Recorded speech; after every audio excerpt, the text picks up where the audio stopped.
En este cuarto video te voy a hablar acerca de los peligros que tiene para el país y para nuestra actividad económica el artículo 212 que habla acerca del cambio climático. Pero antes recordemos brevemente los 3 videos anteriores que pudimos hacer hasta ahora. El primer video habló acerca del Estado social y democrático de derecho con desarrollo progresivo de los derechos sociales.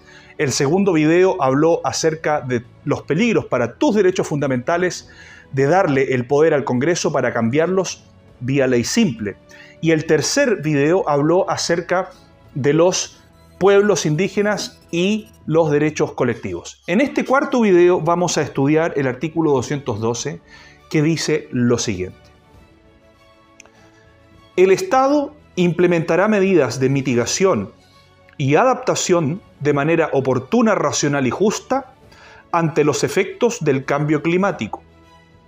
Asimismo, promoverá la cooperación internacional para la consecución de estos objetivos. Cuando estamos al frente de una norma jurídica, debemos observar, para poder entenderlo, qué dicen los artículos 19 al 24 del Código Civil, que son la regla general y obligatoria para todas las personas, para los abogados, para los jueces, para los fiscales, para los diputados y senadores, para poder interpretar una norma jurídica. La primera de esas normas dice relación con el sentido natural y obvio de las palabras. Si el sentido natural y obvio no es suficiente, entonces debemos recurrir a la historia fidedigna de la norma, es decir, a los debates que se habló en las actas, o al espíritu, dice, al espíritu general de la norma manifestada en ella misma.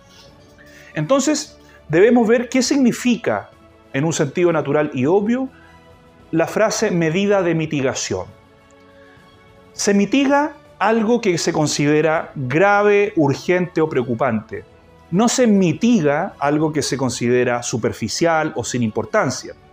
En consecuencia, cuando el artículo dice que el Estado implementará, está señalando un verdadero mandato al Estado para realizar esa acción del verbo implementar. Es decir, es un mandato, es una orden al Estado. Medidas de mitigación, vale decir acciones tendientes a mitigar algo que se considera preocupante, riguroso, como señala la Real Academia de la Lengua Española. No se mitiga algo que no se considere preocupante o riguroso. ¿Qué se considera preocupante, riguroso o urgente? Hasta el punto de ponerlo ahí en la Constitución. Los efectos del cambio climático. Y aquí encontramos una frase, cambio climático, que no es clara. ¿A qué se refirió el constituyente con cambio climático? ¿Acaso se refirió al cambio de lugar de las nubecitas?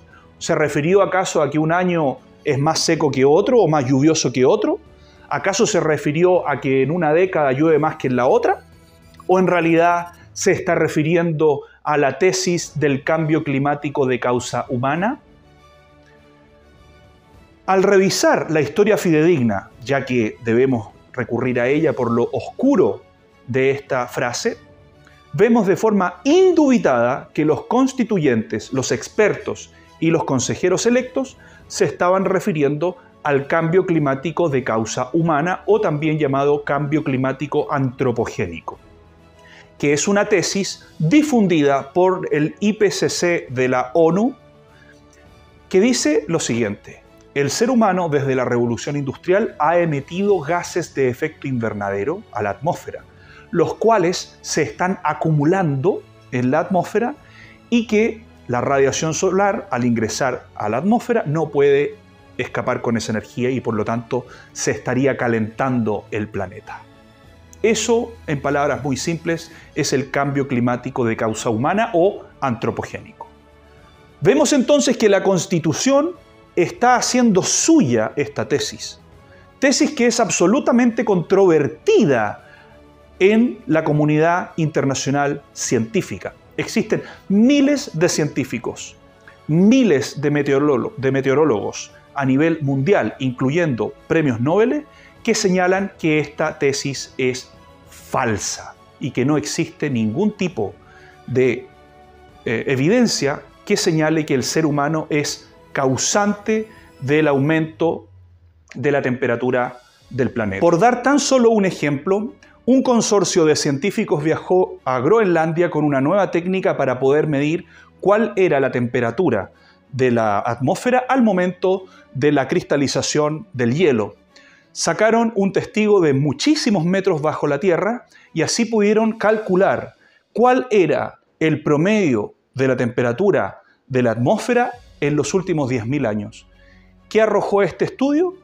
Que la curva de aceleración supuesta de la que habla el IPCC de la ONU no es más que una curva tal como muchísimas otras han ocurrido en 10.000 años de medición que pudieron hacer estos científicos en Groenlandia. Sigamos con el artículo.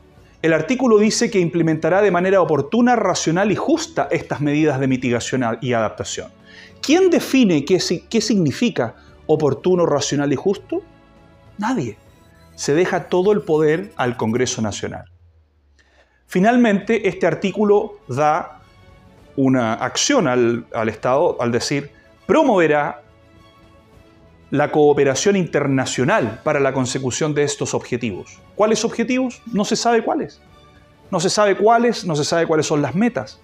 Pero bien podemos recurrir al espíritu general de esta norma y decir que los objetivos están en la comunidad internacional, específicamente en el IPCC de la ONU, con sus eventos COP, y se señala que los objetivos son que de aquí al 2050 la matriz energética deberá estar absolutamente descarbonizada. En consecuencia, cuando vemos en Europa a los granjeros holandeses en pie de guerra con el Estado, porque les están restringiendo la ganadería, les están restringiendo por esta misma excusa su acceso a los fertilizantes. En España se están pasando proyectos de ley para limitar el transporte humano aéreo. Y así suma y sigue a lo largo de todo el mundo, donde en algunos países ya están diciendo y hablando de sacrificar a cabezas de ganado. ¿Hasta dónde va a llegar el poder del Estado sobre tu vida, sobre la actividad económica? Nadie lo sabe. Lo único que se sabe es que esta norma les va a dar ese poder a esos políticos, y específicamente a los políticos chilenos, para implementar más impuestos verdes, para obligarte a medir tu huella de carbono, para limitar tus desplazamientos en vehículo o en aire, y muchísimas cosas más. No tiene límite. Pueden implementar medidas que ellos consideren oportunas, racionales y justas para limitar la minería, la ganadería, la agricultura, la industria forestal, la industria pesquera, todo, absolutamente todo. Esta norma por sí misma es inaceptable y no nos queda más que rechazar para defender la libertad de nuestro país y nuestro desarrollo económico. Muchas gracias.